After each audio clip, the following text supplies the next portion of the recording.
హల్లెలూయా. నీవుంటే నాకు చాలు యేసయ్యా, నీ వెంటే నే ఉంటా యేసయ్యా. నీవుంటే నాకు చాలు యేసయ్యా, నీ వెంటే నే ఉంటా యేసయ్యా. నీ మాట చాలయ్యా, నీ చూపు చాలయ్యా, నీ తోడు చాలయ్యా, నీ నీడ చాలయ్యా. నీ మాట చాలయ్యా, నీ చూపు చాలయ్యా, నీ తోడు చాలయ్యా, నీ నీడ చాలయ్యా. నీవుంటే నాకు చాలు యేసయ్యా, నీ వెంటే నే ఉంటా యేసయ్యా.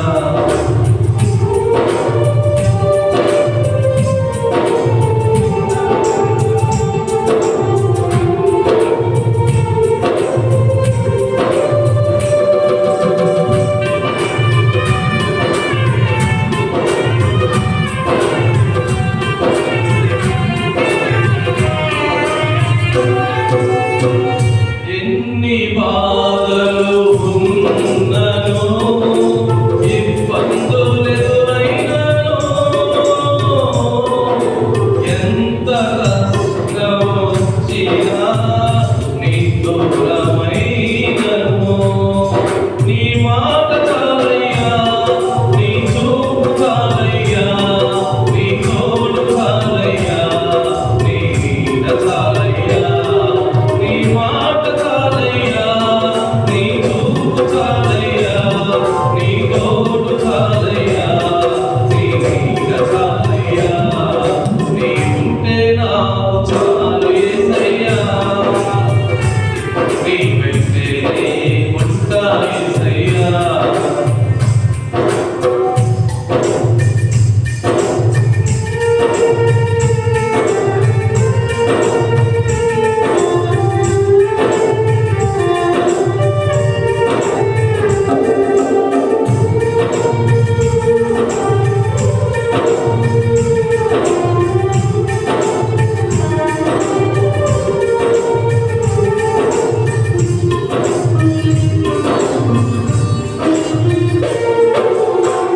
బ్రతుకు నావా పగిలినా, కడలి పాలైనను,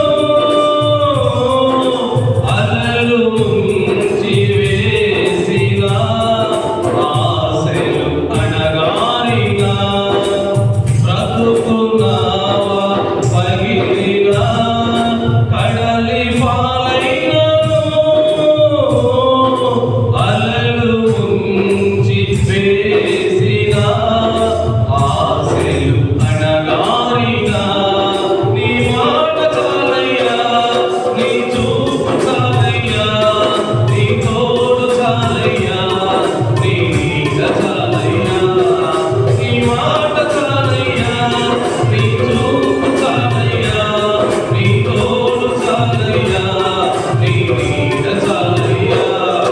నీవుంటే నాకు చాలు యేసయ్యా, నీ వెంటే నే ఉంటా యేసయ్యా, నీ వెంటే నే ఉంటా యేసయ్యా, నీ వెంటే నే ఉంటా యేసయ్యా. హల్లెలూయా. మరలా సదావకాశం వచ్చింది స్త్రీల సమాజం వారికి. రాత్రి సదావకాశం, ఇప్పుడు సదావకాశం వచ్చింది. మీరు వచ్చి స్త్రీల సమాజంలో వచ్చి ఒక ప్రత్యేకమైనటువంటి పాట పాడవలసిందిగా ప్రేమపూర్వకంగా ఆహ్వానిస్తున్నాను.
నేటి దినంలోకై ఏర్పాటు చేయబడిన వాక్య పఠనలను చదువుదామండి. పాత నిబంధన గ్రంథంలో నుండి లేవి కాండము 12వ అధ్యాయం మొదటి నుంచి 6 వచనాలు కూచిపూడి అన్వేష్ గారు చదువుతారు. క్రొత్త నిబంధన పాఠమును లూకాసు వార్త 2వ అధ్యాయం 21 నుంచి 32 వచనాల వరకు ఉన్న లేఖన భాగం సహోదరి సుమతి గారు చదువుతారు. లేవి కాండం 12వ అధ్యాయం. ప్రోగ్రామ్స్ భద్రంగా వీరుడు తగ్గినట్టు అందరూ. లేవి కాండము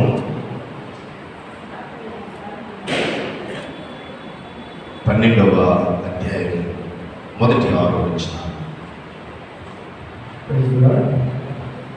క్రిస్మస్ కొరకు ఏర్పాటు చేయబడిన పాత నిబంధన పాఠ్యభాగము లేవీకాండము 12వ అధ్యాయము 1-6 వచనములు ఈ విధంగా రాయబడి ఉంది.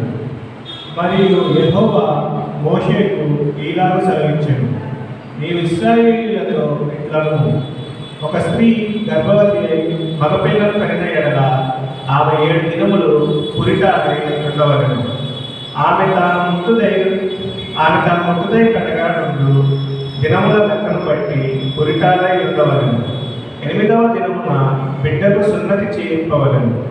ఆమె తన రక్తశుద్ధి కొరకు 33 దినముల నుండి తన రక్తశుద్ధి దినములు సంపూర్ణమగు వరకు ఆమె పరిశుద్ధమైన తేనెను ముట్టకూడదు, పరిశుద్ధ స్థలములో ప్రవేశింపకూడదు.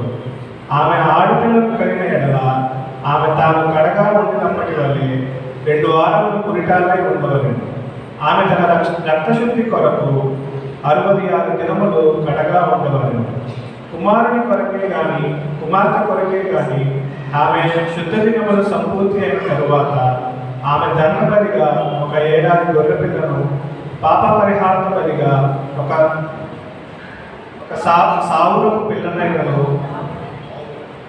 పావురపు పిల్లనైనను, తెల్లగొవ్వనైనను ప్రత్యక్షపు గుడారం యొక్క ద్వారమునకు యాజకుని యొద్దకు తీసుకుని రావాలి. 7 పశువులు జీవించుకున్నాను.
ఈ దినమునకై ఏర్పాటు చేయబడిన పరిశుద్ధ గ్రంథంలోని క్రొత్త నిబంధన పాఠ్య భాగంలోని లూకా సువార్త 2వ అధ్యాయము 21 నుంచి 32 వరకు చదువుతున్నాము.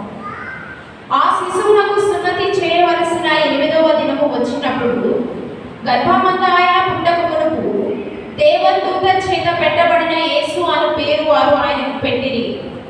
మోషే ధర్మశాస్త్రము చెప్పున వారు తమను శుద్ధి చేసుకుని దేవుడు గడిచినప్పుడు ప్రతి తొలిచూలు మగపిల్ల ప్రభువునకు ప్రతిష్ఠ చేయబడవలెను అని ప్రభువు ధర్మశాస్త్రమునందు వ్రాయబడినట్టు ఆయనను ప్రభువునకు ప్రతిష్ఠించుటకును ప్రభువు ధర్మశాస్త్రమునందు చెప్పబడినట్టు గుబ్బల జతనైనను 2 పావురపు పిల్లనైనను బలిగా సమర్పించుటకును వారు ఆయనను యెరూషలేమునకు తీసుకొని పోయిరి. యెరూషలేమునందు సుమయైన ఒక మనుషుడుండెను. అతడు నీతిమంతుడును భక్తిపరుడునై ఉండి ఇశ్రాయేలీయుల యొక్క ఆదరణ కొరకు కనిపెట్టువాడు. పరిశుద్ధాత్మ అతని అతని మీద ఉండేది. అతడు ప్రభువు యొక్క క్రీస్తును చూడక మునుపు మరణము పొందుడని అతనికి పరిశుద్ధాత్మ చేత బయలుపరచబడి ఉండేను.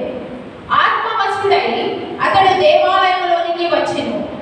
అతడ ధర్మశాస్త్ర పద్ధతి చొప్పున ఆయన విషయమై జరిగించుటకు తల్లిదండ్రులు శిశువు పైన యేసును దేవాలయంలోకి తీసుకొని వచ్చినప్పుడు అతడు తన చేతులలో ఆయనను ఎత్తుకొని దేవుణ్ణి స్తుతించుచు ఇట్లనెను, నాదా, ఇప్పుడు నీ మాట చొప్పున సమాధానముతో నీ దాసుని పోనిచ్చుచున్నావు.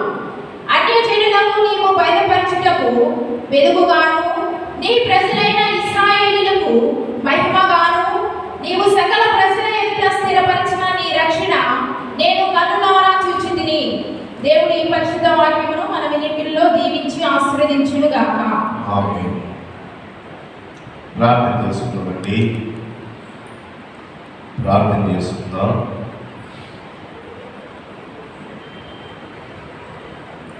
తలలు ఉంచుతాం.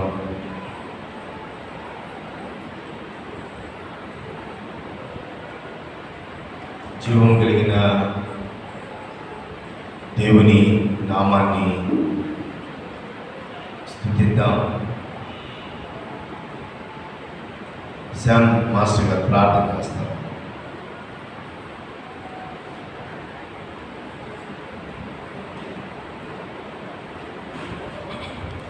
Praise the lord. అందరూ కళ్ళు మూసుకున్నట్లయితే ప్రార్థన చేసుకుందాం. పరలోక వందన మా తండ్రి, మా ప్రియ పరలోకపు రాజా, నీ పావనమైన పవిత్రమైన ప్రశస్తమైన ఘననామములకు వందనములు, స్తుతులు, స్తోత్రములు, స్తోత్రములు, స్తోత్రములు చెల్లించుకుంటున్నాం దేవా. యేసయ్యా, ఎందరికో లేనటువంటి బాధ్యతను మీరు మాకు ఇచ్చారు దేవా. స్తుతులు, స్తోత్రములు దేవా. మీ సన్నిధానంలో ఈ విధంగా కనపడ్డాను తండ్రి. మీరు మాకు ఇచ్చినటువంటి గొప్ప ధన్యకరమైన జీవితాలకై వందనములు, స్తుతులు, స్తోత్రములు, స్తోత్రములు చెల్లించుకుంటున్నాం దేవా. యేసయ్యా, మాకంటే కనులు గొప్పవారు తండ్రి మీ సన్నిధానాన్ని చేరారు దేవా. యేసయ్యా, మేమైతే తండ్రిము అల్పులము, అయోగ్యులము తండ్రి, ఎన్నిక లేని మమ్మలను తండ్రి మీ సన్నిధానంలో తీసుకొచ్చి మీ సన్నిధానంలో మీకు మొరపెట్టుకోవడానికి మీరు మాకు ఇచ్చినటువంటి గొప్ప ధన్యకరమైన జీవితాలకై వందనములు, స్తుతులు, స్తోత్రములు, స్తోత్రములు, స్తోత్రములు చెల్లించుకుంటున్నాం దేవా. యేసయ్యా, నమ్ముట దేవమైతే నమ్మువానికి సమస్తమును సాధ్యమని మీరు సెలవిచ్చిన గొప్ప దేవుడు తండ్రి. ఇదిగో దేవా, మీరు సమస్తమును సాధ్యం చేయగల సమర్థత కలిగిన గొప్ప దేవుడు తండ్రి. ఈ లోకంలో తండ్రి మేము చేసే ప్రతి పనిలో తండ్రి మీరు మాకు తోడుగా ఉంటున్న గొప్ప దేవా. స్తుతులు, స్తోత్రములు దేవా. ఇదిగో దేవా, నాకు మొరపెట్టుము, నేను నీకు ఉత్తరం ఇచ్చిందని సెలవిచ్చిన గొప్ప దేవుడు తండ్రి. స్తుతులు, స్తోత్రములు దేవా. ఇదిగో దేవా, గడిచిన క్రిస్మస్ నుంచి తండ్రి ఈ క్రిస్మస్ వరకు తండ్రి మమ్మల్ని క్షేమంగా తండ్రి భద్రంగా తండ్రి మీ కృపలో కాచి కాపాడిన గొప్ప దేవా. స్తుతులు, స్తోత్రములు, స్తోత్రములు, స్తోత్రములు చెల్లించుకొచ్చున్నాం దేవా. యేసయ్యా, మా తలంపులు మా ఆలోచనలు కాక తండ్రి మీ తలంపులు మీ ఆలోచనలు నింపండి దేవా. మీ బిడ్డలుగా మేము జీవించడానికి తండ్రి సహాయం చేస్తున్న విధానానికే వందనములు, స్తుతులు, స్తోత్రములు దేవా. యేసయ్యా, మారు మనసుకు తగిన ఫలాలు ఫలించిన తండ్రి రక్షణానుభవం చవిచూస్తూ దేవా. యేసయ్యా, మీకు సాక్షులుగా తండ్రి లోకంలో జ్యోతులుగా మేము నిలబట్టుకు తండ్రి సహాయం చేస్తారని నమ్ముచున్నాం దేవా. స్తుతులు, స్తోత్రములు, స్తోత్రములు, స్తోత్రములు దేవా. యేసయ్యా, ప్రతి పరిస్థితులను తప్పిస్తున్నారు దేవా. గొప్ప దేవుడిగా రుజువు చేసుకుంటున్న విధానానికి వందనములు, స్తుతులు, స్తోత్రములు దేవా. ఎంతమంది తండ్రి ఆర్థిక సమస్యలతో బాధపడుతున్నారు దేవా. వారి ఆర్థిక సమస్యలను మీరు తీర్చండి దేవా. ఇదిగో దేవా, 125 సంవత్సరాల చరిత్ర ఈ సంఘంలో తండ్రి మేము మొరపెడితే దేవా మా మొర మీరు ఆలకిస్తున్నారు దేవా. యేసయ్యా, మా ప్రతి అవసరతను ప్రతి అక్కరను తీర్చిన గొప్ప దేవా. స్తుతులు, స్తోత్రములు దేవా. నీ సన్నిధానంలో తండ్రి సంతోషము సమాధానాన్ని మేము పొందుకుంటున్నాం దేవా. స్తుతులు, స్తోత్రములు దేవా. అనేకులు తండ్రి నీ సన్నిధానానికి వచ్చి దేవా నీ సన్నిధానంలో ఉన్న తండ్రి సంతోషాన్ని సమాధానాన్ని వారు పొందుకుంటారు తండ్రి మీరు సహాయం చేస్తున్న విధానానికి వందనములు, స్తుతులు, స్తోత్రములు, స్తోత్రములు, స్తోత్రములు చెల్లించుకుంటున్నాం దేవా. యేసయ్యా, మా తలంపులు మా ఆలోచనలు కాదు దేవా. స్తుతులు, స్తోత్రములు తండ్రి. ఎంతమంది తండ్రి హాస్పిటల్లో తండ్రి సమస్యలతో తండ్రి ఆర్థిక సమస్యలతో ఆరోగ్య సమస్యలతో బాధపడుతున్నారు దేవా, మీరు ముట్టండి, స్వస్థపరచండి దేవా. ఇదిగో దేవా, మీ సన్నిధానాన్ని తీసుకొచ్చి దేవా, వారు మీకు సాక్షులుగా నిలబడ్డానికి మీకు సహాయం చేస్తారని నమ్ముతున్నాను దేవా. స్తోత్రములు తండ్రి. ఎంతమంది తండ్రి ఉద్యోగం లేక బాధపడుతున్నారు తండ్రి, వారికి ఉద్యోగాలను గ్రహించండి దేవా. ఇదిగో దేవా, సండే స్కూల్ మీకు జ్ఞాపకం చేసుకున్నాడు దేవా. సండే స్కూల్ బిడ్డలు మీకు జ్ఞాపకం చేసుకున్నాడు, యవనస్తులను మీకు జ్ఞాపకం చేసుకున్నాడు దేవా. స్త్రీల సమాజం వారు చేయించినటువంటి తండ్రి ఆ సర్వీసెస్ మీకు జ్ఞాపకం చేసుకున్నాడు దేవా. స్తోత్రములు దేవా. యేసయ్య, వారు చేసే ప్రతి పనులలో మీరు తోడుగా ఉంటాను తండ్రి. స్తోత్రములు దేవా. మా కమిటీని జ్ఞాపకం చేసుకున్నాడు దేవా. మా కమిటీ వారికి తండ్రి సమయోచితమైన జ్ఞానాన్ని అనుగ్రహించండి దేవా. వారు ఏ విధంగా సంఘాన్ని నడపాలో, ఏ విధంగా సంఘాన్ని దిద్దాలో తండ్రి మీరు సహాయం చేయండి దేవా. వారి డైరెక్షన్స్ మీరే ఉన్నాయా. స్తోత్రములు దేవా. చర్చి కాంపౌండ్లో తండ్రి జరిగేటువంటి ప్రతి డెవలప్మెంట్ యాక్టివిటీస్లో తండ్రి వారు తండ్రి సమయోచితమైన జ్ఞానంతో పనిచేయడం మీరు సహాయం చేయండి దేవా. అలాగే తండ్రి ఇదిగో దేవా, మాకున్నటువంటి తండ్రి ఆస్తులను తండ్రి ఎవరు కనుదృష్టి పడకుండా తండ్రి మీరు సహాయం చేసి మీ నామానికి మహిమ తెచ్చుకోమని మేము అడుగుతున్నాం దేవా. ఈ క్రిస్మస్లో తండ్రి ప్రతి ఒక్కరూ తండ్రి సంతోషము సమాధానాన్ని పొందుకుంటారు తండ్రి. దేవదేవా, పాస్టర్ గారి నోటికి మీరే బోరుగా ఉండి మీరు మాట్లాడు తండ్రి. ఏ హృదయానికి ఏమి అవసరమో తండ్రి, ఏ హృదయంలో తండ్రి ఎటువంటి యేసయ్య వాక్యం కావాలో తండ్రి వారికి తండ్రి ఆ వాక్యాన్ని వెతికి తండ్రి అది 100 60 100 ఫలించడం తండ్రి మీరు సహాయం చేయండి దేవా. నోటికి మీరే బోరుగా ఉండి మీరే మాట్లాడి మా హృదయాలకు తండ్రి ఏది అవసరమో దాన్ని మీరు సిద్ధపరుస్తున్న విధానానికి వందనములు స్తోత్రము దేవా. ఇదిగో దేవా, ఈ సంఘం చుట్టూ తండ్రి మీ కంచె మీ కాపుదలను గ్రహిస్తున్నారు దేవా. స్తోత్రము దేవా. ఎవరి కనుదృష్టి పడకుండా తండ్రి మీరు కాపాడుతున్న గొప్ప దేవా. స్తోత్రము తండ్రి. ఇదిగో దేవా, మా తలంపులు మా ఆలోచన కాదు తండ్రి, మీ తలంపులు మీ ఆలోచన నింపి మీ నామానికి మహిమ తెచ్చుకోమని వేడుకుంటున్నాను దేవా. స్తోత్రము తండ్రి. వృద్ధులను జ్ఞాపకం చేసుకున్నాడు దేవా, విధవరాలను జ్ఞాపకం చేసుకున్నాడు దేవా. యేసయ్యా, ఇదిగో దేవా, ప్రతి పరిస్థితుల్లో మీరు మీ నామానికి మహిమ తెచ్చుకునే విధానానికి వందనములు స్తోత్రములు చెల్లించుకోవచ్చు. మా సమస్తము తండ్రి మీకు మహిమకరంగా తండ్రి మాకు ఆశీర్వాదకరంగా కలిగిస్తారని నమ్మచ్చు. మా ప్రభువును రక్షకుడు క్రీస్తు వారి దివ్యనామం అడిగి పెట్టుకుని ప్రార్థిస్తూ ఈ మనల్ని అడిగి పొందుకుని ఉన్నాను తండ్రి. మంజుష గారు, సహోదరు మంజుష గారి నుంచి ప్రార్థన చేస్తారు.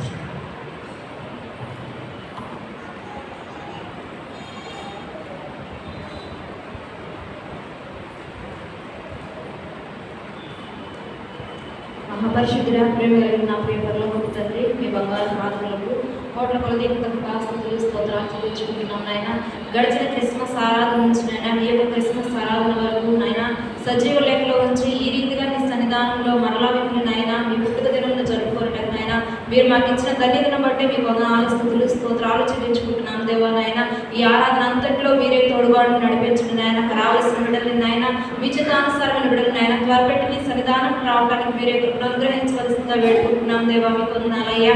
అదే రీతిగా ప్రభు నాయన ఇప్పుడు స్థుతి ఆరాధనలో మీరు తోడుగా నడిపించండి నాయన. వాక్యపరచండి నాయన. నీ దేని దాసు నిలబడవచ్చుగా ప్రభు నాయన. మీ ఆత్మతో మీరు నింపి నాయన మాతోను మీరు మాట్లాడవలసిందిగా వేడుకుంటున్నాం దేవా. మీకు వందనాలయ్యా. మేము ఏ విధముగానైనా ఆచారం అలవాటమో కాదు కానీ నాయన మా హృదయంలో మీరు జన్మించాలి నాయన. అటు రీతిలో నీ దాసుడు బోధిస్తూ ఉంటుండగా ప్రభు నాయన మా హృదయం అనే పలక మీద రాసుకుని నాయన వాక్యాన్ని విని విడిచిపెట్టే స్థితిలో మేము ఉండగా నాయన వాక్యానుసారంగా జీవించి కృపను మాకును మీరు దయచేయమని ప్రభు నాయన. ఏ ఆరాధన అంతా ఏ క్రమముగాను మర్యాదగాను మీరు జరిగించిన ఆయన ఎవరెవరి అవసరాలతో అక్కర్లతో నీ సన్నిధికి వస్తూ ఉన్నారు నాయన. వారి అవసరాల అక్కర్లు మీ నామలో మీరు తీర్చిన ఆయన మరలా నీ సన్నిధానంలోకి వచ్చేటప్పుడు నాయన సంతోషము సమాధానము సమృద్ధి కలిగి నీ సన్నిధికి వచ్చేటప్పుడు నాయన అట్టి స్థితిని మీరు మాకు అందరికీ దయచేయమని నాయన ఈ కొద్ది ప్రార్థన పాద సన్నిధికి చేర్చుకుని ప్రతిఫలను మీరు దయచేయమని నజరేయుడైన యేసుక్రీస్తు నామములో అడిగి వేడుకుని ప్రార్థిస్తున్నాను నా ప్రియ పరలోకపు తండ్రి.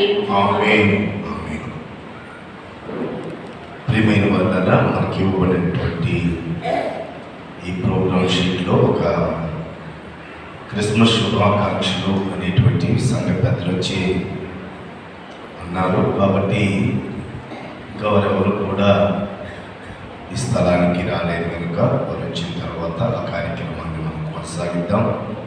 ఈ సమయంలో ఆంధ్రప్రదేశ్ కీర్తన పుస్తకం అందరూ లేచిన పదం 116వ కీర్తన రాజసూతుము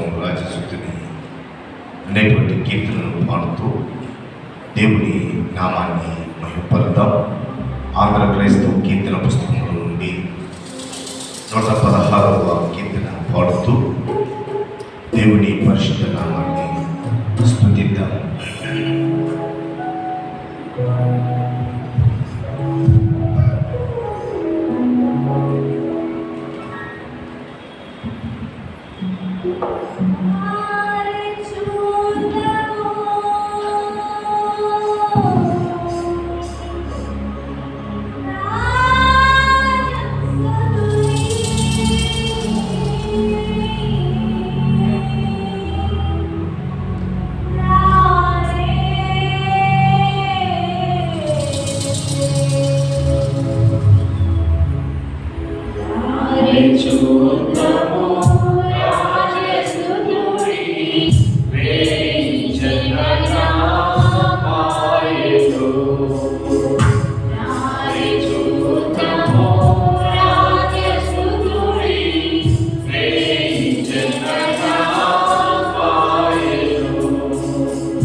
కూర్చుంది.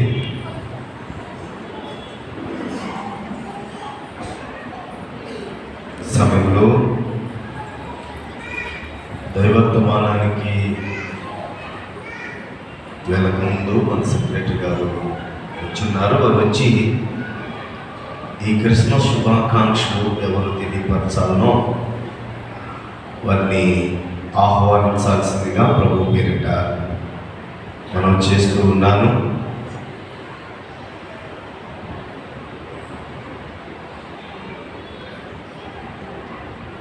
సరే, తర్వాత చూద్దాం.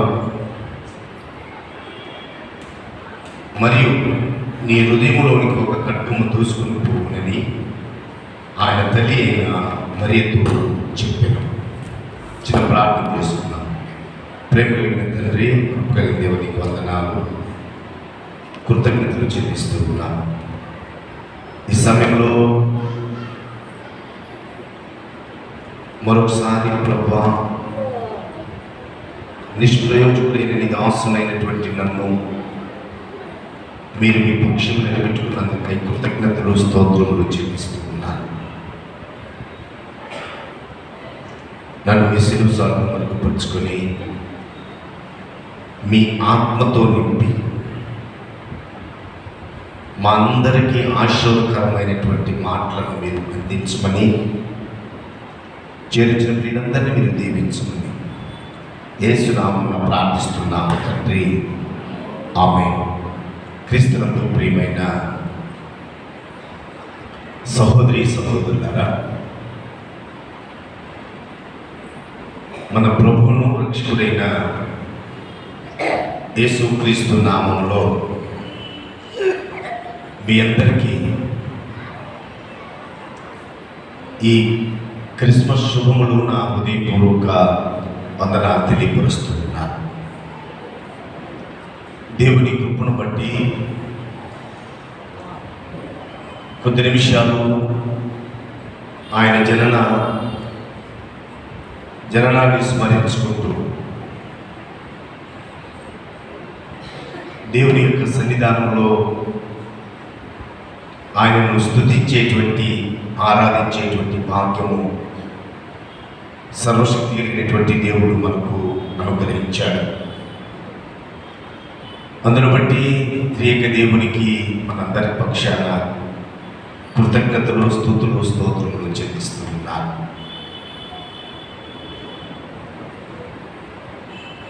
చివరి దశకు వచ్చేసాం. మన పెద్దలు చెప్పినట్టుగా నిన్నటిదాకా ఇంటితో సరిపోయింది. ఈరోజు ఒంటి మీదకి వచ్చాం. ఏడించిపోయి పట్టికి వెళ్తాం పని. అంటే చివరి దశకి ఈ యొక్క క్రిస్మస్ వేడుకలు వచ్చేసి దేవుడి మహాకృప మరొక పర్యాయము ఈ రీతిగా మనలను సజీవుడిగా ఉంచి ఆయన సన్నిధానంలో చేర్చినటువంటి సర్వశక్తి కలిగిన దేవుడు. మన భక్తితో లేకపోతే మనలో ఉన్నటువంటి ప్రత్యేకతలో ఈ సమయమును లేకపోతే ఈ గడియను మనము జీవించున్నాము కాదు. అది కేవలం దేవుని యొక్క ఉచితమైన కృపను బట్టి మాత్రమే. కొందరు గత సంవత్సరం మనతో కూడా కలిసి ఎంతో ఉత్సాహంగా ప్రభుని ఆరాధించినటువంటి వారు ఈ దినాన మనతో లేరు.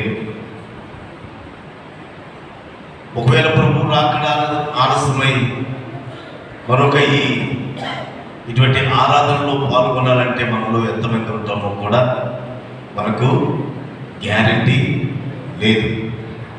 దేవుడు మనకు ఈ సమయం ఇచ్చాడు కాబట్టి డాక్టర్ మరి అన్న రీతిగా పరిశుద్ధ గ్రంథంలో మనం చూసాం. నా ప్రాణము ఉన్నంత వరకు నా ఆత్మతో నిన్ను గణపరుచుతూ ఉంటాను. అనునిత్యం ఒక క్రిస్మస్ రోజునో లేక ఒక ఆదివారంలో లేకపోతే స్త్రీల సమాజం రోజునో లేకపోతే ఏదైనా గృహ కూడిక రోజునో కాదు, కానీ అనునిత్యము ప్రభువుని ఆరాధిస్తూనే ఉండాలి. అది మనలో ప్రాణము ఉన్నంత వరకు. అయితే ఈ సమయంలో చదువుకున్నటువంటి లేఖన భాగాలు రెండు కూడా మనము ఒకసారి ఆలోచన చేస్తే, లేవి కాండంలో కూడా ఒక 12వ అధ్యాయము 1వ 6 వచనాలు చదువుకున్నాం. లూకాసు వార్తలో 2వ అధ్యాయము 21 నుంచి 32 వచనాలు చదివాం. ప్రాముఖ్యంగా మనం లూకాసు వార్త 2వ అధ్యాయంలో ఉన్నటువంటి సంఘటనలను కొన్ని మన ఆధ్యాత్మికమైనటువంటి మేలు నిమిత్తమై మనము ధ్యానం చేద్దాం. ఏమిటి అని అంటే, క్రీస్తు ప్రభువారు శరీరధారిగా ఈ భూలోకంలోనికి ప్రవేశించిన తదనంతరము వారికి యూదులకి ఒక ఆచారం ఉంది. పురుషుని యొక్క మర్మాంగ చర్మం కట్ చేయటం. ఆ ఆచారము జరిగిన పిమ్మట, ఆ ఆచారము అయిన తరువాత క్రీస్తు ప్రభువారు ధర్మశాస్త్రంలో చెప్పబడినటువంటి ఆ దినములు గడిచిన తదనంతరము ఆయన తీసుకొని యెరూషలేము దేవాలయంలోనికి వచ్చినటువంటి సంఘటన మనము ఈ 2వ అధ్యాయంలో చూస్తున్నాం. ప్రియులారా, ఆయన దేవాలయంలోనికి తీసుకొని వచ్చేటప్పుడు వారికి ఒక నియమం ఉందంటే, ఈ సున్నతి అనేటువంటి నియమము దేవుడైనటువంటి యెహోవా అబ్రహాముతోనే ఒక నియమాన్ని చేసుకున్నాడు. అది ఆదికాండం 17వ అధ్యాయంలో మనం చూస్తాం. అయితే యేసు ప్రభువారు దేవాలయంలోనికి తీసుకొని వచ్చినప్పుడు అక్కడ మనకు ఒక ప్రాముఖ్యమైనటువంటి వ్యక్తి కనపడతాడు. సుమియోను అనేటువంటి వ్యక్తి బహు వృద్ధాప్యము కలిగినటువంటి వాడు, బహు వృద్ధాప్యంలో ఉన్నటువంటి వాడు. ఆయనతో కూడా మరొక వృద్ధురాలు కూడా మనకు ఆ అధ్యాయంలో కనపడుతుంది, అన్న అనేటువంటి ఒక స్త్రీ. అయితే ఈ సుమియోనులో ఉన్న ఈ దినం మనం నేర్చుకోబోయేటువంటి మాట ఏమిటంటే, ఈ క్రిస్మస్ ఆరాధనలో సుమియోనులో ఉన్న సుగుణాలు మనలో ఉంటే అది మన ఆధ్యాత్మికమైనటువంటి జీవితానికి ఎంతో ఆశీర్వాదకరమైనదని పరిశుద్ధ గ్రంథము మనకు తెలియపరుస్తుంది. ఆయన సుగుణాల గురించి చెప్పాడు. ఏమనంటే 25వ వచనంలో, 2వ అధ్యాయము 25వ వచనంలో, యెరూషలేమునందు సుమియోనను ఒక మనుష్యుడుండెను. ఈ మాట ఒకసారి నేను జ్ఞాపకం చేస్తాను. చాలామంది అభిప్రాయము ఏమిటి అంటే ఈయన ఒక యాజకుడై ఉండవచ్చు అనేటువంటి భావం కొందరు ఏమంటారంటే పరిశుద్ధాత్మ దేవుడు లూకా ద్వారా రాయించినప్పుడు లూకా ఎప్పుడు కూడా ఒక సందర్భాన్ని, ఒక వ్యక్తిని, ఒక ప్రాంతాన్ని ఆయన పరిచయం చేస్తూ ఉన్నాడంటే అది దాని గురించి కూలంకషంగా రాస్తాడు. కానీ ఇక్కడ పరిశుద్ధాత్మ దేవుడు లూకా ద్వారా రాయిస్తూ ఉన్నప్పటికీ ఆయన ఒక మనుషుడు, ఒక సాధారణమైన వ్యక్తి అని కొందరు ఆలోచన చేస్తారు. కొంతమంది యాజకులు అంటారు, కొంతమంది ఆయన సామాన్యమైన మానవుడే అంటారు. ఎవరు ఏమైనా ఆయన యాజకుడా లేకపోతే మరొకరా అనేటువంటిది మనకు ప్రాముఖ్యం కాదు. కానీ ఆయన సుగుణాలు మనకు ప్రాముఖ్యము. ఆయన గురించి రాయబడినటువంటి మాట ఎక్కడున్నాడంటే ఆయన యెరూషలేమునందు.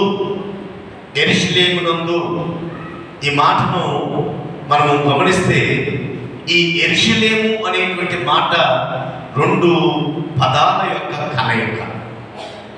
యెరూషలేము అనేటువంటి మాట 2 పదాల కలయిక. ఈరే షాలేము. మనకు తెలుసు ఈరే అంటే దేవుడు చూచు. షాలోం అంటే శాంతి. దేవుడే శాంతిని అనుగ్రహించుంటే శాంతికరమైనటువంటి పట్టణంలో ఈ యొక్క సుమియోను అనేటువంటి వ్యక్తి ఉన్నాడు అనేటువంటి మాటను మనము గమనించాలి. అయితే ఆ పట్టణంలో ఉన్నటువంటి ఈ వ్యక్తి ఒక మనుషుడుండేను. అతని గురించి రాయబడింది పరిశుద్ధాత్మ దేవుని యొక్క సాక్ష్యం. ఏమిటంటే మనుషుల యొక్క సాక్ష్యం కాదు, పరిశుద్ధాత్మ దేవుడు ఆ ప్రేరేపణతో లిఖించబడిన లేదా రాయబడినటువంటి ఈ పరిశుద్ధ గ్రంథము ఆయన గురించి తెలియపరుస్తున్నటువంటి ఆయన సుగుణము ఏమిటి అని అంటే అతడు నీతిమంతుడు, భక్తిపరుడై ఉండి. అతడు నీతిమంతుడును భక్తి పరుడు, ఇశ్రాయేల ఆదరణ కొరకు కనిపెట్టువాడు. ప్రియులారా, పరిశుద్ధ గ్రంథము నీతిని మనం 2 విధాలుగా చూడాలి. పాత నిబంధన గ్రంథంలో ఉన్న నీతి వేరు, క్రొత్త నిబంధన వచ్చిన తర్వాత నీతి వేరు. పాత నిబంధనలో ఉన్నటువంటి భక్తులను నీతిమంతులుగా పరిశుద్ధ గ్రంథము పెంచింది. ఎలా అంటే వారి క్రియలను బట్టి, వారి యొక్క నడవడికను బట్టి, దేవుడు మాట వారు వినట్టును బట్టి వారిని నీతిమంతులు అన్నది పరిశుద్ధ గ్రంథము.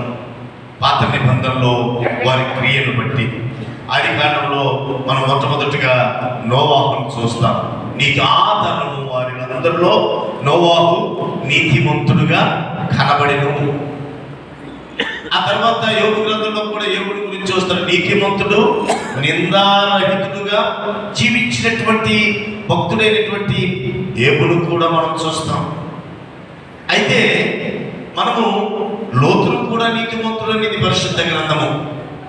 ఎందుకు నీతిమంతుడు అనేదంటే లోతును ఆయన ఉన్నటువంటి స్థలము అపవిత్రమైనదే కానీ, అతను చుట్టూ ఉన్నటువంటి ప్రజలు అపవిత్రమైనటువంటి వారే కానీ, దేవుడు అంటే కొంచెం భయము భక్తితో కూడినటువంటి వ్యక్తి లోతు. కనుక ఆయన్ని కూడా పరిశుద్ధ గ్రంథము ఏమన్నదంటే నీతిమంతుడు అన్నది.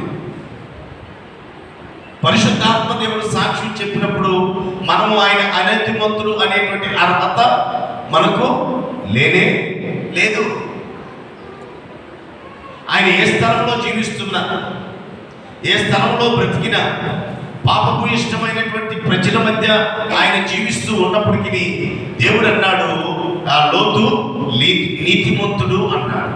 అంటే తన పరిశుద్ధతను, తనకున్నటువంటి దేవుడి పట్ల తనకున్నటువంటి విధేయతను, తనకున్నటువంటి భక్తి భావాన్ని కనపరిచినాడు కనుకనే, మంచి క్రియలు జరిగించాడు కనుకనే పరిశుద్ధాత్మదేవుడు ఆయనను నీతిమంతుడు అని పిలిచింది. అయితే నూతన నిబంధన పుంచాలకి నీతి వేరు. ఈ నూతన నిబంధనలో నీతి ఏంటంటే క్రీస్తు యేసునందు విశ్వసించటమే నీతి. క్రీస్తు యేసు వలన అనుగ్రహింపబడిందే నీతి. ఈ కొత్త నిబంధనలో ఒక వ్యక్తి నీతిగా బ్రతకాలంటే రెండు కార్యాలు కలిసి ఉంటాయి. ఏమిటంటే, ఒకటి ఆయన యందు మనము విశ్వాసం ఉంచటం, రెండవది క్రియలు కలిగి ఉండటం. ఆ మాట చూద్దామా? పరిశుద్ధ గ్రంథంలో పౌలు గారు మనకు తెలియపరుస్తారు. ఎఫెసీయులకు రాసినటువంటి పత్రికలో పౌలు గారు మనకు తెలియపరుస్తున్నటువంటి ఒక మాట చూడండి. ఎఫెసీ పత్రిక 2వ అధ్యాయం అపోస్తలుడైనటువంటి పౌలు ఎఫెసీయులకు రాసినటువంటి 2వ పత్రిక, ఎఫెసీయులకు రాసినటువంటి పత్రిక 2వ అధ్యాయము 8వ వచనం, మీరు విశ్వాసము ద్వారా కృపచేతనే రక్షింపబడి ఉన్నారు. ఇది మీ వలన కలిగినది కాదు, దేవుని వరమే. అది క్రియల వలన కలిగినది కాదు కనుక ఎవడనూ అతిశయపడ వీలులేదు. మరియు వాటి యందు మనము నడుచుకోవాలని దేవుడు ముందుగా సిద్ధపరిచిన సత్క్రియలు చేయుటకై మనము క్రీస్తు యేసునందు సృష్టింపబడిన వారమై ఆయన చేసిన పని అయి ఉన్నాము. నూతన నిబంధనలోకి వస్తే క్రియలు మాత్రమే చూపించి విశ్వాసం లేకపోతే నీతిమంతులుగా తీర్చేటువంటి పరిస్థితి లేదు. విశ్వాసం కలిగి ఉండాలి. ఆ విశ్వాసం ద్వారానే మనము రక్షింపబడ్డాం. రోమపత్రిక మనం చూస్తే ఆ పత్రిక అంతా కూడా నీతిమంతులు లేడని చెప్తారు. నీతిని ఎలా కలిగి ఉంటాము అనేటువంటిది అది ఆయన నమ్మటమే నీతి అని చెప్తూ ఉంటుంది. ఒక నీతిమంతుని యొక్క గుణ లక్షణం ఎలా ఉంటుందంటే, ప్రియులారా, తన క్రియల మీద పాత నిబంధనలో తన క్రియల మీద ఆధారపడి ఉంది. నూతన నిబంధనలో క్రీస్తును నమ్ముట, క్రీస్తు చెప్పినటువంటి క్రియలను చేయటం మీద ఆధారపడి ఉంది. అందుకే ఇక్కడ పరిశుద్ధాత్మ దేవుడు రాస్తున్నటువంటి మాట ఏమిటంటే, ఆయన నీతిమంతుడు. ఎవరు? సిమియోను అనేటువంటి ఒక వృద్ధుడు నీతిమంతుడు. క్రిస్మస్లో మనం ఒక నీతిమంతుడిని చూస్తున్నాం. క్రిస్మస్లో ఒక నీతిమంతుడిని మనం చూస్తున్నాం. రెండవ లక్షణం ఆయన రాయబడినటువంటి మాట ఏమిటంటే, ఆయన భక్తి పరుడు. భక్తి పరుడు. చాలా మంది అనుకుంటున్నాం క్రిస్మస్ చాలా గ్రాండ్గా చేసాం, అది భక్తి అని అనుకుంటున్నాం. కానీ కాదు. బాగా సెలబ్రేట్ చేసాం, బాగా పాటలు పాడాం, బాగా గంతులు వేసాం, బాగా ఖర్చు పెట్టాం అని అనుకుంటూ ఉంటాం. కానీ అది భక్తి కాదు. అది భక్తి కానే కాదు. కొంతమందిలో భక్తి ఉంటుంది కానీ భయం ఉండదు.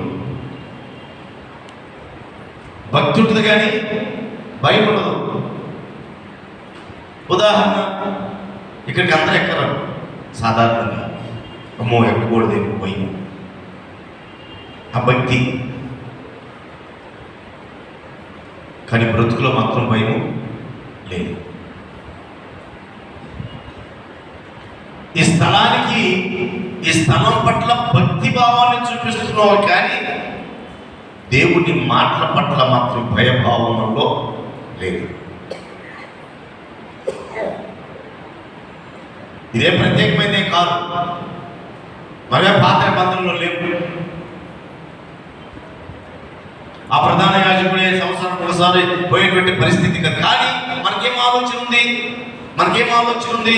అమ్మో, అక్కడ బాగూడదని భక్తి.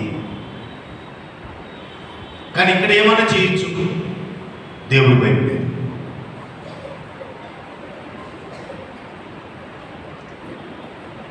అయితే ప్రియులారా, ఎప్పుడైతే దేవుని భయము ఉంటుందో వారు మనుషులకు భయపడరు. దేవుని భయం ఉన్నటువంటి వ్యక్తి మనుషులకు భయపడడు. మనుషులకు భయపడేటువంటి వాడు దేవుడి మీద భక్తి ఉంచలేదు.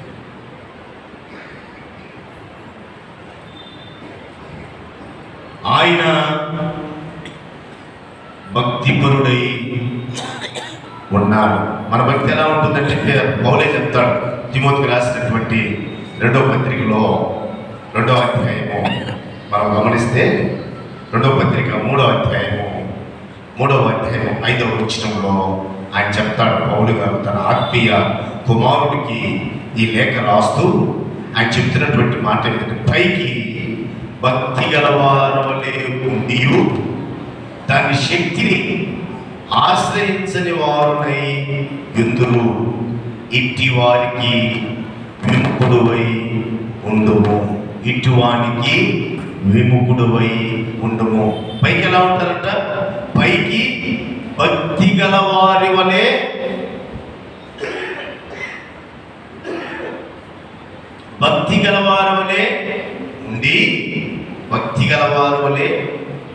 ఉండి దాని శక్తిని ఆశ్రయించని వారునై ఎందురు, అట్టి వారికి విముఖుడువై ఉండుము. అంటే ఎంత వయసు వచ్చిన ప్రజలు కాదు ఆయన భక్తిని గురించి చెబుతుంది. ప్రజలైతే మన ఎదుట మంచి భక్తిపరుడండి, మనకి ఎలా భక్తిపరుడని గమనిస్తాం చెప్పండి? ఒక వ్యక్తి భక్తిపరుడు అని మనం ఎలా గమనిస్తాము? పైన వారి కార్యాలను చూసి. చర్చిలో వస్తువులు అరగంట పైన ప్రార్థన చేస్తారు,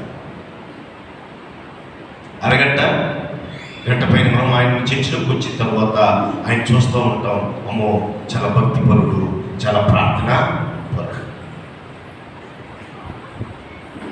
భక్తిపరుడు, ప్రార్థనా పరుడు. బయటికి పోయిన తర్వాత కదా ఆయన సంగతి. కానీ మన ఎదుట మనము ప్రజలను అటువంటి క్రియలను చూచి భక్తి అనుకుంటాం. కానీ హృదయ రహస్యములు ఎరిగినటువంటి దేవుడు తను చెబుతున్నటువంటి సాక్ష్యం ఏమిటంటే, సిమియోను భక్తి పరుడు. ఆయన హృదయాంతరంగంలో ఎదిగినటువంటి దేవుని ద్వారా సాక్ష్యం పొందినటువంటి వాడు. ఈ 2 సాక్ష్యాలు పొందటానికి గల కారణం ఏమిటి అంటే, మళ్ళా లూకాసు వార్తలోకి రండి. లూకాసు వార్త 2వ అధ్యాయంలో మనం గమనిస్తే, క్రీస్తునందు ప్రియమైనటువంటి వారులారా, చదవబడినటువంటి లేఖన భాగాన్ని ఒకసారి మనము ఆలోచన చేస్తే, ఆయన 26వ వచనంలో అతడు ప్రభు యొక్క క్రీస్తుని చూడక మునుపు మరణము పొందడని అతనికి పరిశుద్ధాత్మ చేత బలపరచబడి ఉండెను. అతడు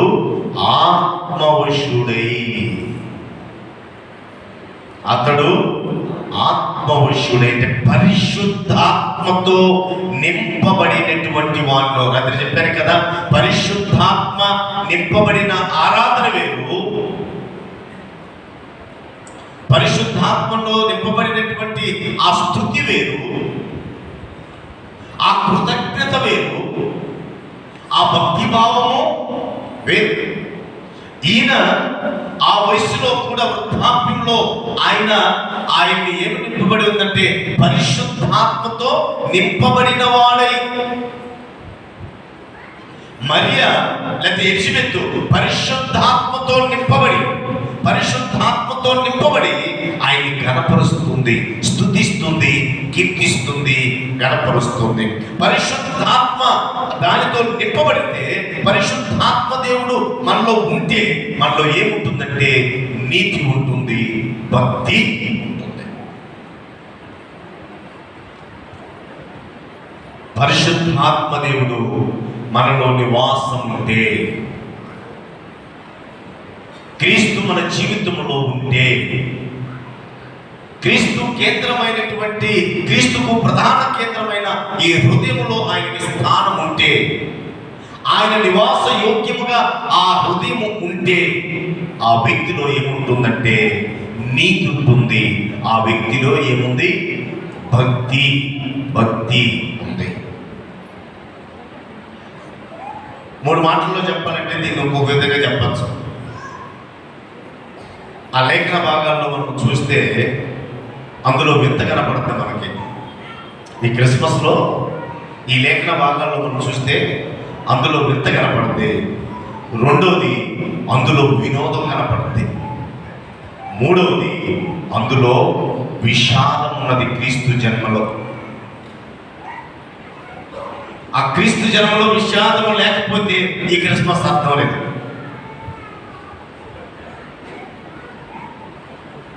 ఈ క్రిస్మస్కి అర్థమే లేదు. కాబట్టి కొంతమంది భక్తులు ఆయన యాజకుడు అనుకోవచ్చు, కానీ కొంతమంది దాన్ని వ్యతిరేకించవచ్చు. లోకా రాయలేదు కదా, పరిశుద్ధాత్మ దేవుడు రాయించలేదు కదా, మనము ఆయన యాజకుడని మనం నిర్ణయం తీసుకోవాలా, ఆయన ఒక సాధారణమైన మనుషుడే అనేటువంటి నిర్ణయానికి రావచ్చు. కానీ లేఖనాలను కొంచెం క్షుణ్ణంగా మనము ఆలోచన చేస్తే, లేఖనాలను కొంచెం క్షుణ్ణంగా మనము ఆలోచన చేస్తే మనము కూడా ఒక అవగాహనకు రావచ్చు. ఆయన ఎవరు అనేటువంటి మనం అవగాహనలోనికి రావచ్చు. ఏమిటి అంటే, నేను చదివాను ఇందాక ప్రార్థన చేసే ముందు, ఆయన అంటున్నటువంటి మాట 35వ వచనంలో, 2వ అధ్యాయము 35వ వచనంలో ఆయన అంటున్నాడు, మరియు నీ హృదయములోనికి ఒక ఖడ్గము దూసుకొని పోవునని ఆయన తల్లి అయిన మరియతో చెప్పాను. ఇది ఏమిటంటే ప్రవచనం. ప్రవచనం ఎవరు చెప్తారు? ప్రవక్త చెప్తారు. ఫ్యూచర్లో జరిగేటువంటి కార్యాలను, భవిష్యత్తులో జరిగేటువంటి కార్యాలను ఎవరి ద్వారా తెప్పించాడంటే అతని నిబంధనలో ప్రవక్తల ద్వారా.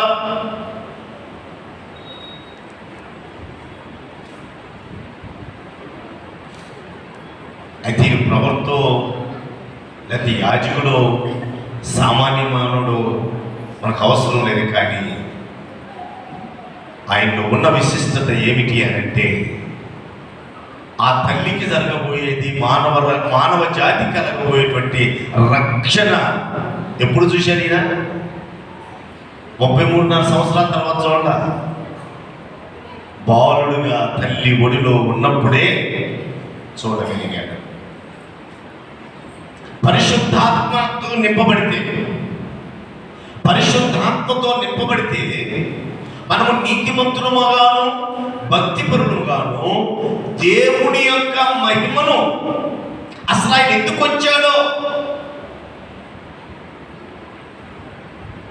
వచ్చాడో, దేవదూత చెప్పలే ఈయనకి.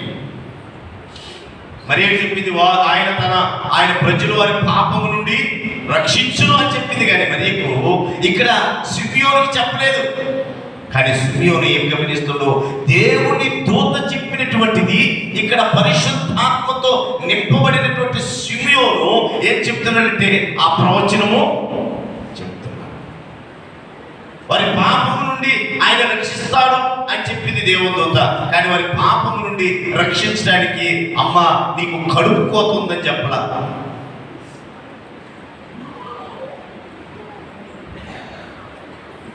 నీకు కడుపు కోత తప్పదు. పరిశుద్ధాత్మతో నింపినటువంటి కుమారుడైనప్పటికీ దేవుని కుమారుడు అనబడడు. నీ కుమారుడైతే అనబడడు, యేసేపు కుమారుడైతే అనబడడు. దేవుని కుమారుడు అనబడును అని చెప్పింది దేవదూత. కానీ దేవుని కుమారుడు అనబడిన ఆమె 9 నెలలు ఆ బిడ్డను పెంచి తన గర్భంలో దాచి పెంచి పెద్ద చేసిన తర్వాత ఆ బిడ్డ దూరం అవుతుంటే తన కళ్ళ ముందే వేదన పడుతుంటే కష్టపడుతుంటే ఆ తల్లి యొక్క హృదయం ఎంత విలపించుంటుందో మనకు తెలుసు. ఎంత విలపించుతుందో మనకు తెలుసు. క్రిస్మస్లో విందులు మాత్రమే చూస్తున్నాం, చిందులు మాత్రమే చూస్తున్నాం, వినోదాలు మాత్రమే చూస్తున్నాం. కానీ అందులో ఉన్న విషాదాన్ని ఎవరు చూశారంటే మొట్టమొదటిగా సిమియోను మాత్రమే చూడగలిగారు. కారణం పరిశుద్ధాత్మతో నిండుకున్నాడు. పరిశుద్ధాత్మతో నిండుకున్నవాడే. అందుకే ఆయనే కాదు, మనం ఎప్పుడైతే కొరింథీయులకు రాసినటువంటి మొదటి పత్రికలో ఒక మాట చూడండి. ఆ పరిశుద్ధ ఆత్మదేవుడు మనకి ఏమనుకరిస్తాడో అనేటువంటి మాట 2వ అధ్యాయము 7 నుంచి 10 వచనాలు చదవాలి, కానీ నేను 10 వచనం మాత్రమే చదువుతాను. చూడండి. మనకైతే దేవుడు వాటిని తన ఆత్మ వలన బయలుపరిచి ఉన్నాడు. ఆ ఆత్మ అన్నిటినీ దేవుని మర్మమును కూడా పరిశోధించుచున్నాడు. ఆత్మవశుడైనటువంటి వాడు గ్రహించగలుగుతాడు. పరిశుద్ధాత్మ వరం కలిగిన వాడు ప్రభువుని తన జీవితంలో జన్మించడానికి అంగీకరించినటువంటి వాడు ఎన్ని ప్రతి మర్మమును బయలుపరచబడుతుంది.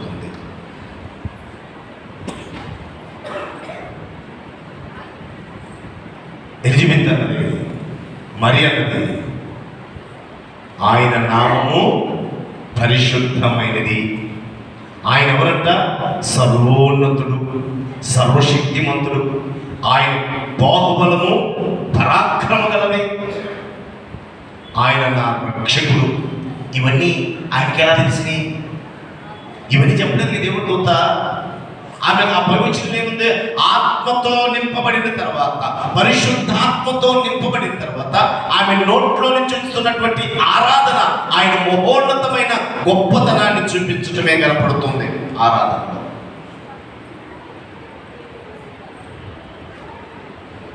అట్టి పరిశుద్ధాత్మ నింపుకున్నటువంటి ఈ సిమియోను అందులో వినోదాన్ని చూడటం లేదు, కానీ అందులో ఉన్నటువంటి ఆనందాన్ని లేకపోతే అందులో ఉన్నటువంటి ఆశీర్వాదాలను చూడటం లేదు. కానీ ఆ క్రిస్మస్లో ఉన్న ఆ విచారకరమైనటువంటి సంఘటన ఆయన చూస్తున్నాడు. ఇది పరిశుద్ధాత్మతో నింపబడినటువంటి వారికి మాత్రమే బయలుపరచబడుతుందని పౌలు గారు తన లేఖనంలో బహు స్పష్టంగా మనకు అర్థమయ్యేటువంటి రీతిలో ఆయన అన్నాడు. 10వ వచనం, ఆత్మ వలన బయలుపరిచి ఉన్నాడు. ఆ ఆత్మ అన్నిటినీ దేవుని మర్మమును కూడా పరిశోధించుచున్నాడు.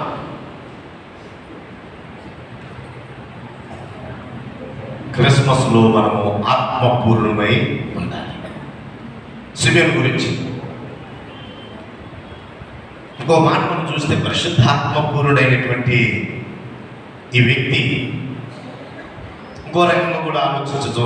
సిమియోను జీవితంలో మనం చదువుకున్న లేఖన భాగంలో ఏమంటే, లూకాసు వార్త 2వ అధ్యాయం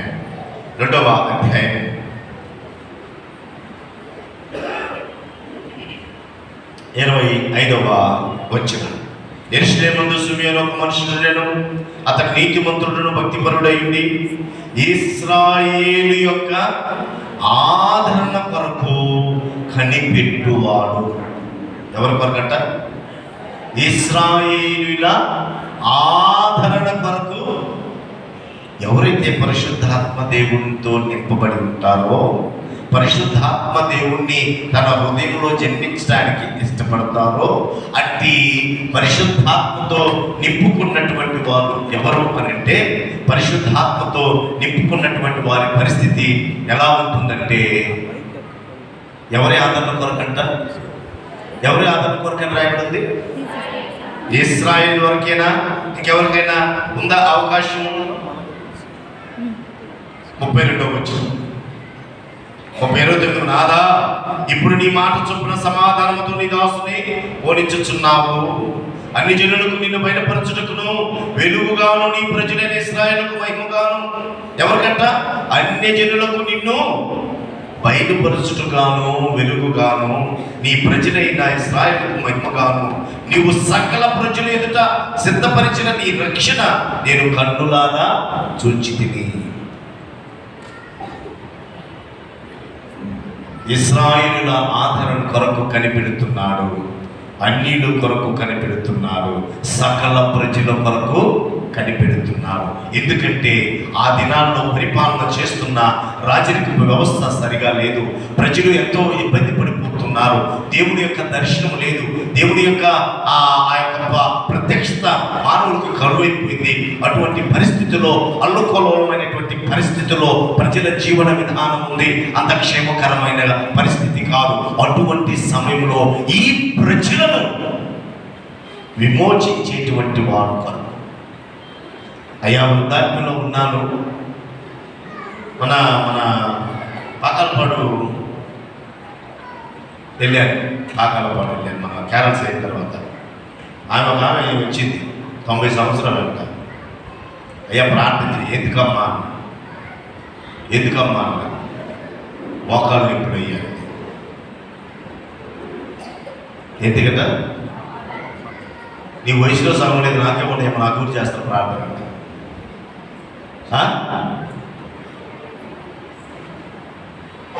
అంటే ఆమె తన యొక్క ఆరోగ్యం కొరకు ఆశించింది, కానీ ఇక్కడ సిమియోను మాత్రము ప్రజలందర రక్షణ కొరకు ఎదురు చూసి ఎందుకో తెలుసా? ఆత్మతో తన కొరకు కాదు. వృద్ధాప్యంలో నాకు బలమి అయ్యా, నాకు ఆరోగ్యం ఇవ్వయ్యా, నాకు శక్తి ఇవ్వయ్యా, నాకు మరొకటి అని అడగలేదు ఆయన. ప్రజల యొక్క క్షేమం కొరకు, ప్రజల యొక్క రక్షణార్థం కొరకు. విపరీతంగా పాడైపోయింది సమాజం. ఇచ్చలివిడికి జీవిస్తున్నారయ్యా. వారి నుండి, వారి పాపం నుండి రక్షించడానికి నువ్వు వస్తావు. ఎదురు చూచాడు. యెహోవా కొరకు ఎదురు చూచువారు నూతన వృద్ధాప్యంలో కూడా ఎక్కడికి వచ్చాడంట? యెరూషలేము దేవాలయంలోనికి వచ్చాడు. యెరూషలేము దేవాలయంలోనికి ప్రవేశించాడు. ఆయన సామాన్యుడు కావచ్చు, యాజకుడు కావచ్చు, ప్రవక్త కావచ్చు, ఎవరైతే మనకు అవసరం లేదు. బహువృద్ధాప్యంలో కూడా దేవుని మందిరానికి ఆయన రావటం ఎప్పుడెప్పుడా పరిశుద్ధాత్మతో నింపబడినటువంటి వారిలో నీతి ఉంటుంది. పరిశుద్ధాత్మ నింపబడినటువంటి వారిలో ఏముంటుందంటే భక్తి ఉంటుంది. పరిశుద్ధాత్మతో నింపబడినటువంటి వారిలో ఉంటుందంటే తన క్షేమం చూడకాని ఇతరుల యొక్క క్షేమం కొరకు ఆరాటపడటం, ఎదురు చూడటం ఉంటుంది. ఇతరుల యొక్క క్షేమం కొరకు ఓపిక, ఓర్పు, సహనం. పరిశుద్ధాత్మ నేర్పించింది ఆయనకి ఈ ఓర్పు, ఈ సహనం. వస్తాడు నాకు చెప్పాడు ముందుగానే. ఆయన వచ్చిందాక నేను మాత్రం రావడం. బా ఎంత గొప్ప ఆశీర్వాదం. మరణమునందు అని చెప్పింది పరిశుద్ధాత్మదేవుడు. దేవుడి వాక్యము విమోచకుని చూచినంత వరకు నువ్వు మరణం. మనకు అననితో తెల్లారి అర్థమలేమా? మనం ప్రార్థన చేసుకునేటప్పుడు కూడా ఏం చేస్తాం? మరణకరమైనటువంటి పడకలోకి వెళ్తున్నానయ్యా, లేస్తానో లేదు. రేపు అనేది నాకు ఉందో లేదో, నేను చేస్తాను. రేపు అనేది నాకు ఉందో లేదో. ఉంటే కృప చూపించు. గ్యారెంటీ లేదు మన జీవితానికి. అందుకే ప్రారంభంలో తెలుసుకున్నాం, గత సంవత్సరం మనతో కలిసి ఆరాధించినటువంటి వారు ఈ సమయంలో మనతో లేరు. పరిశుద్ధాత్మ పూర్ణుడైనటువంటి ఈ వ్యక్తి మరణం చూడలేదు. గొప్ప ఆశీర్వాదం ఏంటి తెలుసా? మనం సహజంగా ప్రార్థన దేవుని ఎంత గొప్పగా చెప్తాము. ఆకాశము నీ సింహాసనము, భూమి నీ పాదపీఠం. అంత గొప్ప దేవుణ్ణి షిమ్యోను పరిశుద్ధాత్మతో నింపబడినటువంటి ఈ షిమ్యోను తన 2 చేతులతో ఎత్తుకున్నాడండి. ఎవరికి కలుగుద్ది ఆ భాగ్యం? ఎవరికి కలుగుద్ది అంత గొప్ప భాగ్యం? పైకెత్తాడు. పైకెత్తాడండి. అంత మహోన్నతుడైనటువంటి దేవుణ్ణి ఎత్తుకునేటువంటి అర్హత ఎవరికి కలిగిందంటే షిమ్యోనుకు కలిగింది. కారణం ఆత్మవశుడై అన్నాడు. తన గురించి ఆలోచన చేయలేదు, కానీ ఇతరుల రక్షణార్థమై ఇతరుల క్షేమం కొరకై ప్రజలు పాడైపోతున్నారు. పాపం విస్తరించిపోతుంది. విస్తారమైనటువంటి విపరీతమైనటువంటి పరిస్థితులు ఆ దినాల్లో ఉన్నాయి. ఆయన కొరకు ఎదురు చూస్తున్నాడు. ఆయన కొరకు ఎదురు చూచాడు. ఈ క్రిస్మస్లో నేను తెలపాలనుకున్నటువంటి మాట ఏమిటంటే, షిమ్యోనుకున్న ఈ గుణము మనకు ఉండాలి. మనకు మనమే హ్యాపీ క్రిస్మస్, మెరీ క్రిస్మస్ అని మనకు మనం చెప్పుకోవడం కాదు. క్రిస్మస్ అంటే ప్రభువుని పంచాలి.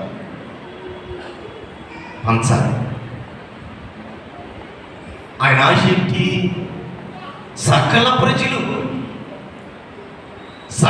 ప్రజల రక్షణార్థమై ఆయన ఎదురు చూస్తున్నాడు. తనకు తాను మేలు కలగాలని ఎదురుచూ.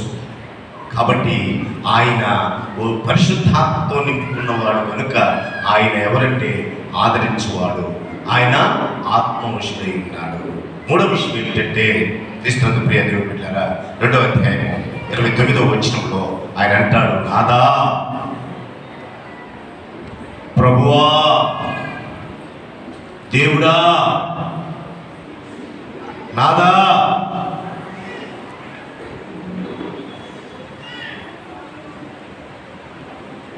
ఇందాక పాడుకున్నాం అందాల తార విధించిన మొదటి ఆ చరణంలో మనం ఏమంటాడో, ఆది దేవుని చూడ ఈయన ఆదరించేవాడు మాత్రమే కాదు, ఆత్మవశుడైనటువంటి వ్యక్తి మాత్రమే కాదు, ఆది దేవుడు ఈయన అని ఎరిగినవాడు.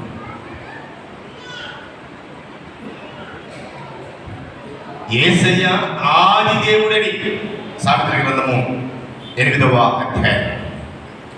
ఆయన ఏ దేవుడని ఎరిగినటువంటి వాడంటే, 8వ అధ్యాయంలో మనం గమనిస్తే క్రీస్తునందు ప్రియమైనటువంటి దేవుడి బిడ్డలారా, అక్కడ చాలా విషయాలు మనం చూస్తాం. 22వ వచనం నుంచి, పూర్వకాలమందు తన సృష్టి ఆరంభము తన కార్యములలో ప్రథమైన దానిగా యెహోవాను కలగజేసెను.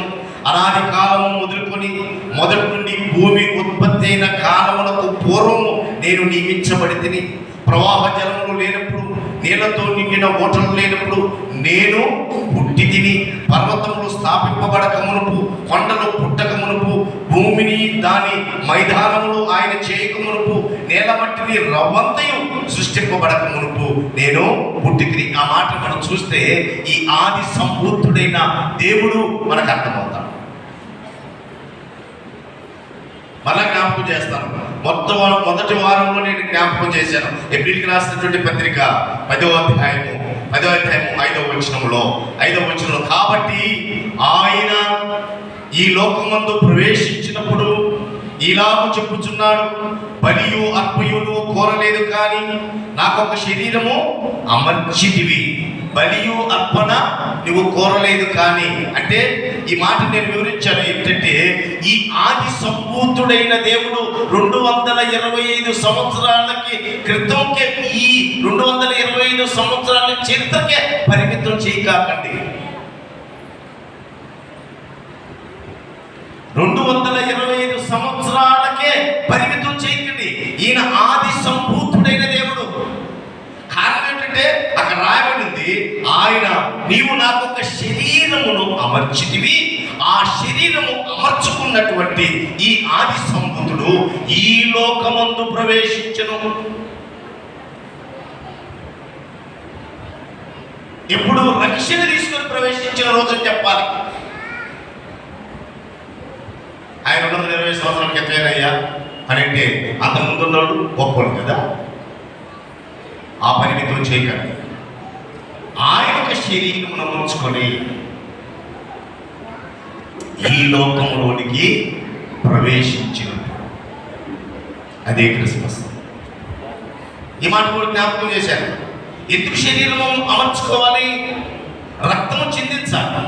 పాప క్షమాపణ కావాలంటే రక్తం చెందించాలి. ఆత్మస్వరూపుడు దేవుడు ఆత్మ కనుక ఆయన్ని ఆరాధించేవారు ఆత్మతో సత్యముతో ఆరాధించాలి.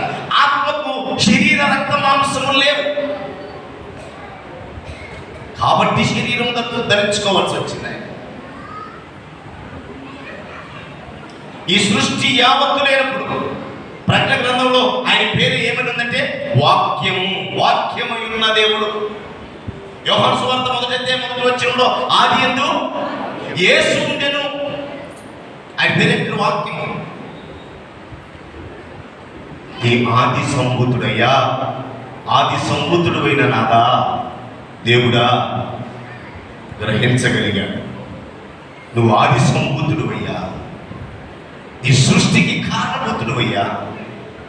అయితే ఈ సృష్టి పాడైనప్పుడు వారి యొక్క పాపము నుండి విమోచించడానికి నువ్వు వస్తానని వాగ్దానం చేసిన దేవుడు అయ్యా.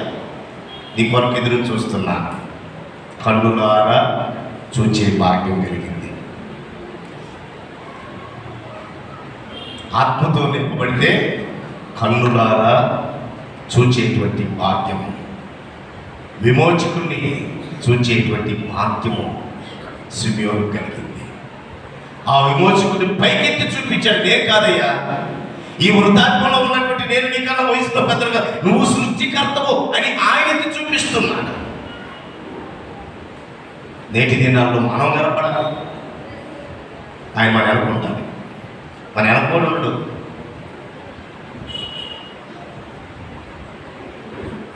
ఆయన ప్రియమైనటువంటి దేవుడు బిడ్డ. మధ్యాహ్నకాల సమయంలో దేవుడు వాక్యం ఇచ్చున్నటువంటి మనం ఏదో ఒక గంటమో లేదా ఒక రోజు ఒక వారమో ఆరాధన చేసినంత మాత్రం అది భక్తి కాదు. ఆత్మతో నింపబడిన వాడే నీతిమంతుడు. ఆత్మతో నింపబడిన వాడే భక్తి కలిగిన వాడు. ఈ ఆత్మతో నింపబడిన వాడి యొక్క జీవితం ఎలా ఉంటుందంటే సృష్టికర్త అయినటువంటి దేవుణ్ణి కన్నులారా చూసేటువంటి భాగ్యం కలుగుతుంది. సృష్టికర్త అయినటువంటి దేవుణ్ణి తన చేతులతో ఎత్తుకునేటువంటి గొప్ప ఆశీర్వాదము. తన క్షేమాన్ని కోరడు. ఆత్మతో నింపబడినటువంటి వ్యక్తి తన క్షేమాన్ని కోరడు. ప్రజల ఆదరణ, సకల ప్రజల ఆదరణ మాత్రమే చూస్తాం. వచ్చినటువంటి క్రీస్తుని ఇంకా మనం పెట్టినట్టు పశువుల పాకలో పెట్టలే. ఆయన పశువుల పాకలో ఉన్న క్రీస్తుని చూడాల, లేకపోతే తన చేతిలో ఉన్న చిన్న బాలుని చూడాల. అయ్యో ఎంత గొప్ప దేవుణ్ణి ఎత్తుకున్నాడే, ఈ ఆది సంబూతుడైన దేవుణ్ణి నేను ఎత్తుకున్నానే. ఆ చిన్న బాలులో ఎవరు చూస్తున్నారంటే దేవుడిని చూస్తున్నాడు. ఇప్పుడు మనం దేవుడిని ఇంకా అప్పటి నుంచి ఇప్పుడు కూడా చిన్న బాలునే చేస్తాం. కాబట్టి ప్రియమైనటువంటి వాళ్ళ ఆత్మతో నింపబడితే ఎక్కడున్నాడు ఆయన? యెరూషలేమునందు ఉన్నాడు. యెరూషలేమునందు ఉన్నాడు. ఇదే షలేము, సమాధానము అనుగ్రహించు దేవుడు, మనలను చూచేటువంటి దేవుడు, మన పరిస్థితులన్నీ ఎరిగినటువంటి దేవుడు. రాత్రి చెప్పాం కదా, నేను తోడై ఉన్నా, నేను తోడై ఉన్నా.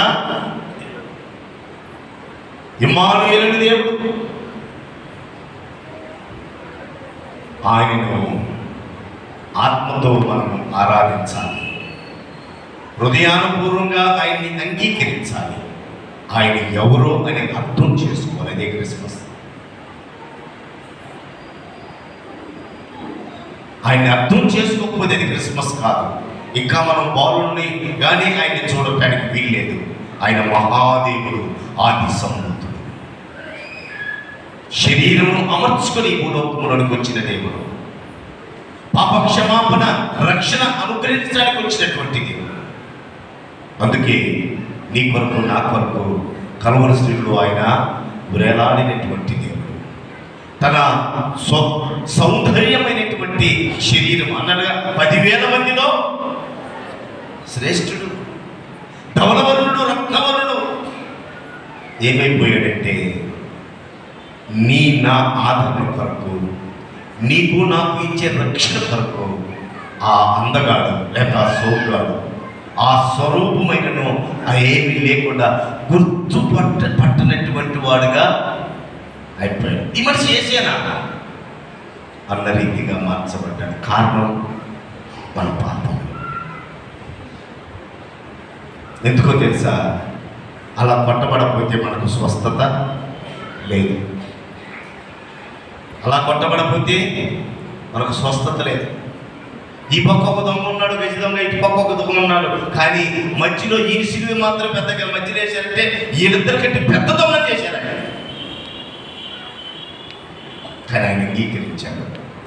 ఎందుకో తెలుసా? ఆయన భూలోకంలోకి వచ్చిందందుకే. అది సుమీరు మాత్రమే గమనించాడు. మనం క్రిస్మస్లో వినోదాలను విందులు మాత్రమే చూస్తున్నాం. కానీ క్రిస్మస్లో ఆ విచారణ చూసినటువంటి వాడు సుమీరు ఒక్కడే. తన హృదయం పగిలి ఆయన అంటున్నాడు, నీ యొక్క హృదయం నుంచి ఖడ్గము దూసుకొని పోతుంది మరియా. అది దూసుకోకపోతే ఈయన వచ్చిన దానికి అర్థమే లేదు. మరలా జ్ఞాపకం చేస్తున్నాను, ఆయన కర్రలతో కొట్టారు, దీన్ని కొరడాలతో కొట్టారు. చేర్చడానికి శరీరం అంతా ముద్ద చేయలేదు. వారినేమో గజ దొంగలను, ప్రభుత్వానికి వ్యతిరేకమైనటువంటి కార్యములు చేసినటువంటి వారిని తాళతో కట్టారు. ఈయనేమో ఏ పాపం లేదని తీర్పిచ్చి కూడా కలవరుసులు శైల మీద ఆయన్ని కొట్టారు.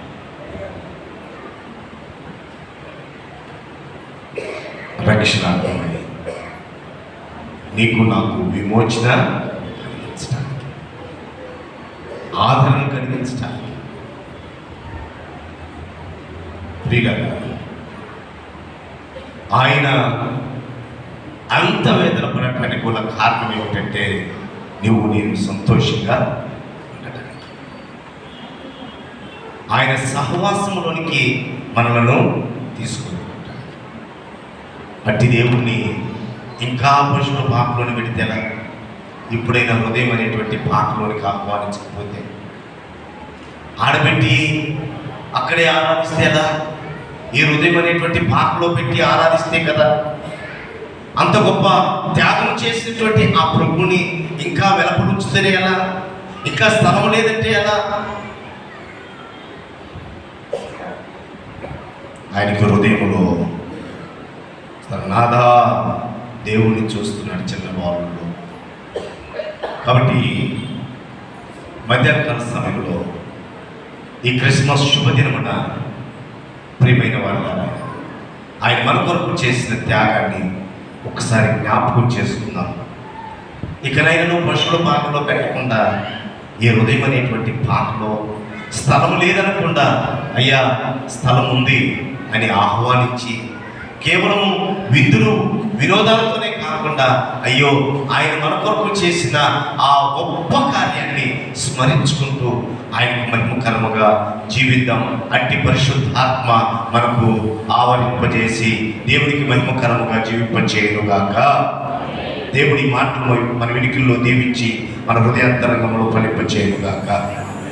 చిన్న ప్రార్థన. ప్రేమ కలిగిన తండ్రి, కృపగల దేవునికి వందనాలు, కృతజ్ఞతలు, స్తోత్రములు చెల్లిస్తున్నాం. సుమియోను ప్రభువా ఆత్మతో నింపబడినటువంటి వాడు కనుక